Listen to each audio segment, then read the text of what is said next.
Okay, there we go. Part 2, you guys. Thank you, Dawn.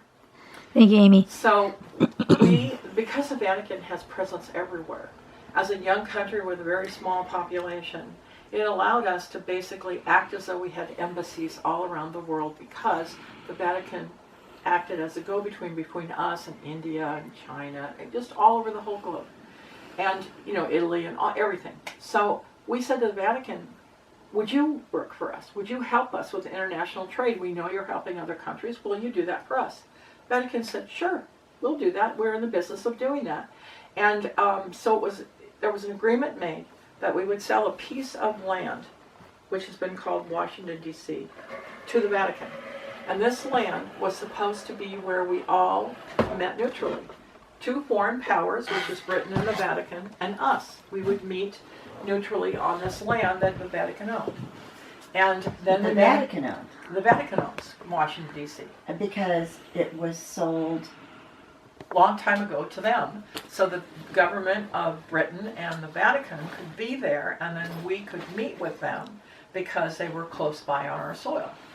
So we didn't have to travel across the ocean to meet with them. We could meet with their representatives right there, in the middle of America, on that little piece of land called Washington, D.C., which is a foreign holding within America.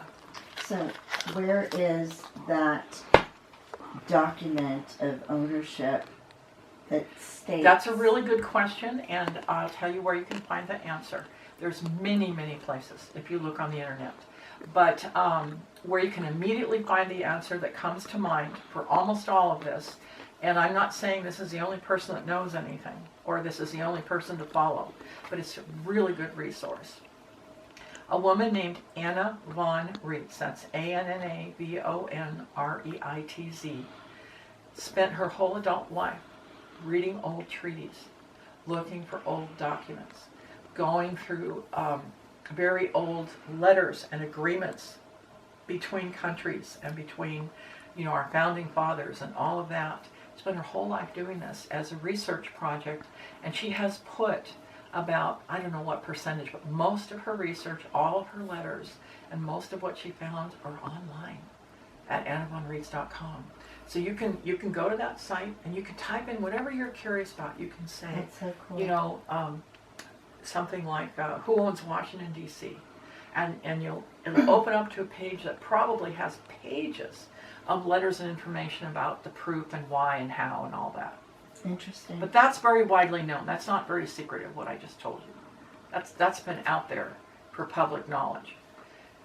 So anyway, in order to make sure that the Vatican didn't threaten our freedoms and our natural rights, we made a compact with them called the Constitution of the United States of America.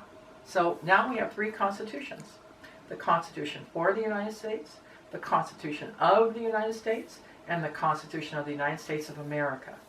And that's the part we were never told. I wasn't told that in school. And I didn't understand that what we're looking at is our contract with 2 foreign governments. I didn't know that at all until recently. Yeah, so when we look at the Constitution, what we see is that they're breaking their contract with America.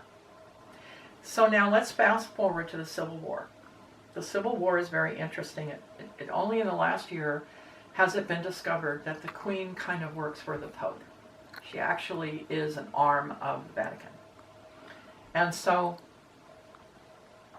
what happened was this.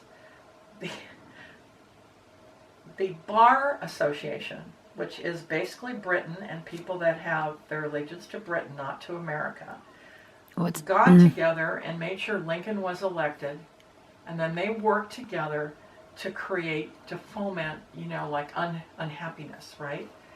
And then over here in southeastern United States, in the Confederate armies, stuff that weren't Confederate armies yet, the Vatican was influencing General Lee, saying, go ahead, go to war, we'll back you, we'll give you money, we'll back the war. Interesting. So all the people from the southern state walked out of the government, leaving Lincoln with a United States that was totally broken and no money to fix it.